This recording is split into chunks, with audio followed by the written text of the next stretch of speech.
देखो, मैं घुमा फिरा के बात नहीं करूंगा। सच सच बताओ, कल रात खटिया वाली कमरे पर कौन गया था?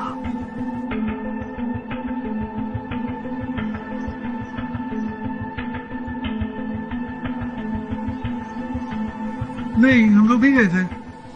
सच सच बताओ, कल खटिया वाली कमरे पर अपनी लुगाई के साथ कौन सेक्स करने गया था?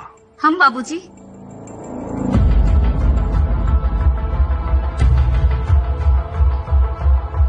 हाँ सोनम, तुम? पर किसके साथ? हम सच कह रहे बाबूजी, हम कोई वैक्स नहीं करते हैं।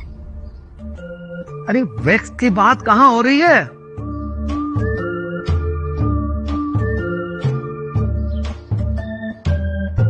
अभी तो आपने बोला ना कि उस कमरे में कौन वैक्स कर रहा था। आई, एक दिन इसको उल्टा समझने वाली बात मेरा पूरा बेड़ा गर्क कर देगी। चुप रह। सेक्स की बात हो रही है, सेक्स। बाबूजी हम सच कह रहे हैं। चुप, एकदम चुप।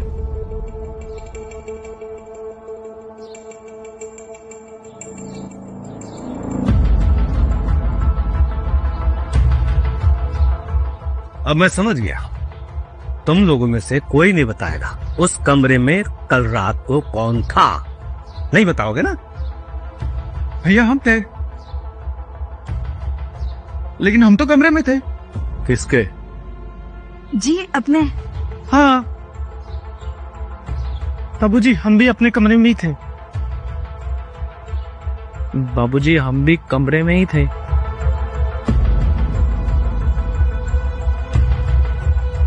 अच्छा, तो तुम लोग ऐसे नहीं बताओगे? कोई बात नहीं,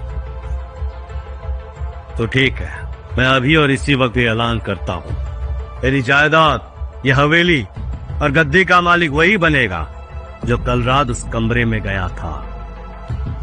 बाबूजी हम थे। बाबूजी बोलिए ना, हम थे। अरे भैया इनकी बातों पे ध्यान मत दीजिए। कल रात में तो अपनी लुगाई, मेरा मतलब भावना के साथ हम थे। अरे मैं बोल रहा हम थे। अरे पिताजी, चाचा जी और भैया झूठ बोल रहे हैं। कल रात हम दोनों थे, सोनम और मैं।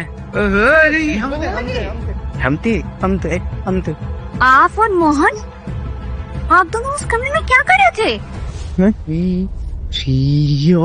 चुप चुप चुप चुप करना पगली। मैं समझ गया, अब तुम सबको एक इम्तिहान देना होगा। जो कोई भी कल रात को उस खटिया पर वैसी आवाज निकालेगा जो मैंने सुनी थी अपनी लुगाई के साथ, वही होगा असली हकदार इस हवेली का, मेरी जायदाद का और गद्दी का। इम्तिहान? हाँ, इम्तिहान। देखते हैं कौन बाजी मारेगा। आज से ही इस इम्तिहान की शुरुआत होगी। सबसे पहले